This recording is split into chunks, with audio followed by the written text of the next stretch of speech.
हमारा आज का टॉपिक है ईगो। ईगो का मतलब है हौमे। It means I am. इसका मतलब है मैं हूँ। एक्चुअल में मैं कौन हूँ? मैं एक आत्मा हूँ। मैं और परमात्मा अलग नहीं है, लेकिन ईगो हमें परमात्मा से अलग करती है।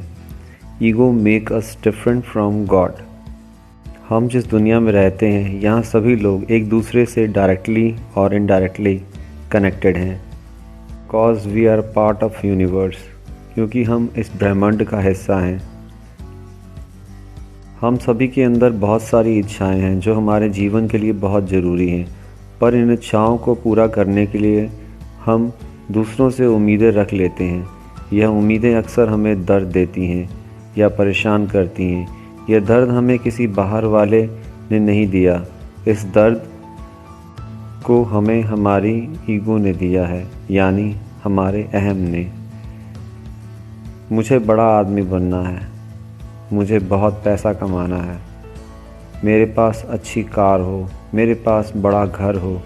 यह सब लगभग हम सभी की इच्छाएं होती हैं, पर इन इच्छाओं को पूरा करने के लिए एक सही रास्ता होना चाहिए। पहली बात तो हमें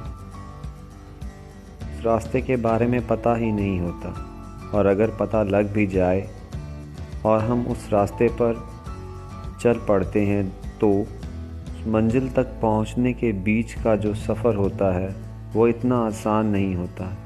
इसलिए हमें हमेशा सतर्क रहना चाहिए और आने वाली परिस्थितियों के लिए तैयार रहना चाहिए, क्योंकि हमारी एक चूक हमें हमारे लक्ष्य से बहुत दूर कर देगी और हम ईगो का शिकार हो जाएंगे।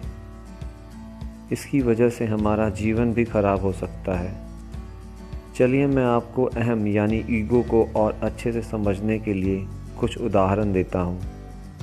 जब आपका कोई दोस्त या फिर आपका कोई पड़ोसी या आपका कोई अपना कोई नई कार ले आता है, तो उसे देखकर आपको अच्छा नहीं लगता, आपको तकलीफ़ होती है, क्योंकि आपके पास वह कार नहीं है या उससे अच्छी कार नहीं है। या अगर आपको कोई अपना छोड़ देता है या छोड़ के चला जाता है तो आपको तकलीफ़ होती है, क्योंकि आपका उस व्यक्ति से अटैचमेंट होता है। अगर आपका बॉस आप पर चिल्लाता है तो आपको तकलीफ़ होती है और शर्म महसूस होती है, क्योंकि उसने सबके सामने आपको डांटा होता है, पर आपको लगता है कि आप अपनी जगह सही हैं। ज़रा सोचिए, क्या वाकई ही आप अपने बॉस की वजह से परेशान हैं? अगर हाँ, तो इसका मतलब आपका ईगो हर्ट हुआ है। कभी ऐसा भी हो सकता है कि किसी को अपने बिजनेस में या अपने व्यापार में, जिसे हम अपनी लाइफ में बहुत इम्पोर्टेंट देते हैं, तो उसमें अगर लॉस हो जाए तो वो नुकसान हमें बहुत तकलीफ़ देता है। ऐसे बहुत सारी सिचुएशंस हमारे जीवन में आती हैं जिसकी वजह से हम ईगो का शिकार हो जाते हैं। सामने वाला व्यक्ति अगर हमें देखकर गुजर जाए और हमें नमस्ते ना करे, इतनी छोटी सी बात भी हमें परेशान कर देती है और हमारी स्थिरता को हिलाकर रख देती है। हमें अगर ईगो से बचना है तो सबसे पहले हमें यह समझना है कि अगर कुछ भी हमारी लाइफ में बाहरी स्थितियों की वजह से यानी एक्सटर्नल सिचुएशंस की वजह से होता है, तो हमें उसे अपने मन पर हावी नहीं होने देना है। Be ready to accept. स्वीकार करने के लिए तैयार रहें। हमेशा हर चीज़ को हमारे हिसाब से हर चीज़ नहीं हो सकती। इस चीज़ को जितनी जल्दी हम समझेंगे, अपने जीवन में ढाल लेंगे, हमारा जीवन उतना ही उज्जवल और खुशियों से भरा होगा। कभी भी अपना रिमोट कंट्रोल किसी के हाथ में मत दीजिए। कोई भी आए और आपको हर्ट करके चला जाए या परेशान करे या तकलीफ़ दे जाए, आपको अपने मन के बादशाह खुद बनना है। बिकॉज एक्सपेक्टेशन यूजुअली हर्ट्स, क्योंकि उम्मीदें अक्सर तकलीफ़ देती हैं। ईगो को हम कई नाम से जानते हैं। हौमे भी कहा जाता है ईगो को, अहम भी कहा जाता है ईगो को। चलिए इसे और बेहतर समझने के लिए हम एक स्टोरी, एक कथा का एग्जाम्पल आपको देते हैं। कबीर साहब के वक्त की यह बात है। एक व्यक्ति था जिसने अपना नाम समूह जीत रखा हुआ था, क्योंकि उसे लगता था कि मेरे जितना कोई भी और ज्ञानवान नहीं है। मैंने बहुत ज़्यादा ज्ञान अर्जित किया हुआ है। यह देखकर उसकी माँ बहुत दुखी होती थी। वह सोचती थी मैंने अपने बच्चे को इतना पढ़ाया, इतना वेदों का ज्ञान दिलवाया, लेकिन उसका अहम उसकी ज़िंदगी बर्बाद कर देगा। उस ज़माने में बैलगाड़ी ज़्यादातर यातायात का साधन हुआ करता था। उस व्यक्ति ने बहुत सारे ग्रंथ और पुस्तकें अपनी बैलगाड़ी पर लादी हुई थी और कागज़ लिखकर चिपका रखा था कि मैं समूह जीत हूँ, मुझसे कोई चर्चा में जीत कर दिखाए। इस समय सिर्फ मैं ही सबसे बड़ा ज्ञानी हूँ। वो जहाँ भी जाता था अपनी बैलगाड़ी साथ में लेकर जाता था कि लोगों को उसके बारे में पता चल सके। एक दिन उसकी माँ ने उसकी ईगो को ख़त्म करने के लिए उससे कहा कि मैं तब तुम्हें मानूंगी अगर तुम कबीर साहब को जीत कर दिखाओ।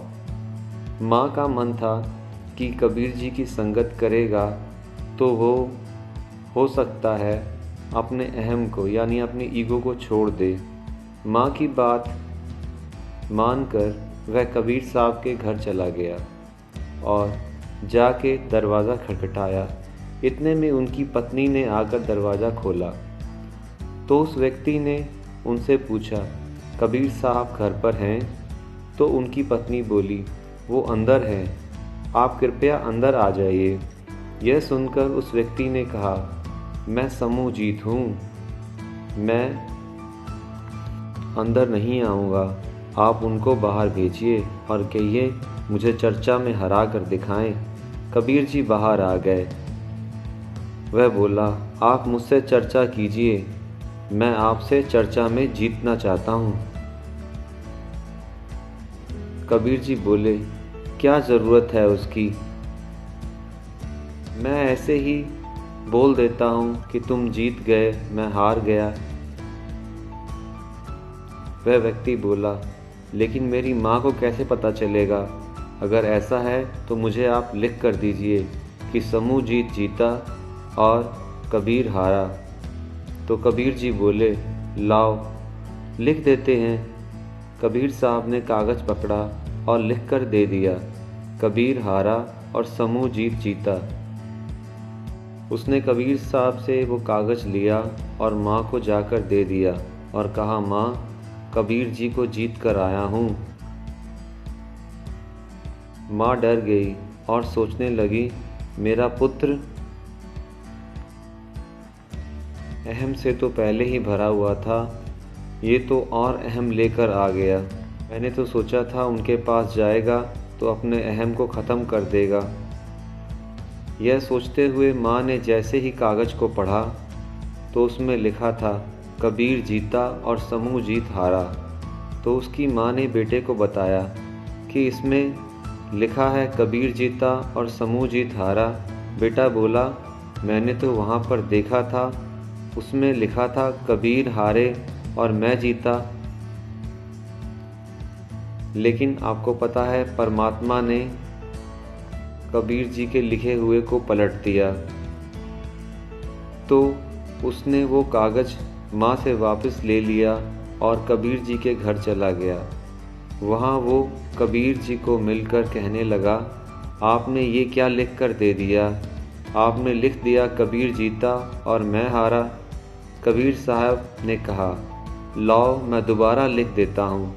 लेकिन उसने कहा, नहीं, अब मैं लिखूँगा और आप नीचे दस्तखत करके देना। उसने फिर खुद लिखा और कबीर जी से दस्तखत करवा लिए। वापस अपनी माँ के पास गया और बोला, लो माँ, अब पक्का काम करवा के आया हूँ। माँ ने जैसे ही कागज़ पढ़ा तो उस पर लिखा था कबीर जीता समूह जीत हारा। फिर परमात्मा ने अक्षर बदल दिए। माँ बोली, इसमें तो लिखा है कबीर जीता और तू हारा। जब उसने माँ से कागज़ लेकर पढ़ा तो वो हैरान रह गया। तो उसे समझ आया कि कबीर साहब की तरफ कोई है जो अक्षर बदल देता है। यह देखकर उसे ज्ञान हुआ और वो कबीर साहब के पास जाके बोला, मैंने अपनी आँखों से देख लिया है, वो जिसकी तरफ होता है वो उसे हारने नहीं देता, वो चाहे तो अक्षर भी बदल देता है। कबीर जी मुस्कुराए और बोले, ये तो उसकी अपनी मर्जी है। कबीर जी, आप मुझे भी अपना सेवक बना लो। कबीर साहब ने कहा, सेवक तो मैं भी हूँ, पर इतना ज्ञान, किताबें, ग्रंथ पढ़ने से कभी परमेश्वर की प्राप्ति नहीं होती जब तक हमारे अंदर से हमारा अहम ख़त्म ना हो जाए, यानी हमारी ईगो ना मर जाए। देखा आपने, जिस तरह ईगो की वजह से हम अपने आप को महान और बड़ा प्रूफ करते हैं, लेकिन कोई भी व्यक्ति अपने आप में संपूर्ण नहीं होता। गुरबानी में गुरु साहब ने कहा है, हऊ में दीर्घ रोग है, दारू भी इस माहे। कृपा करे जे आपनी ता गुर का शब्द कमाहे। नानक कहे सुनो जनो इत संजम दुख जाए। अर्थ, हौमे यानी ईगो एक लंबा रोग है, पर ये लाइलाज नहीं है, इसका इलाज मौजूद है।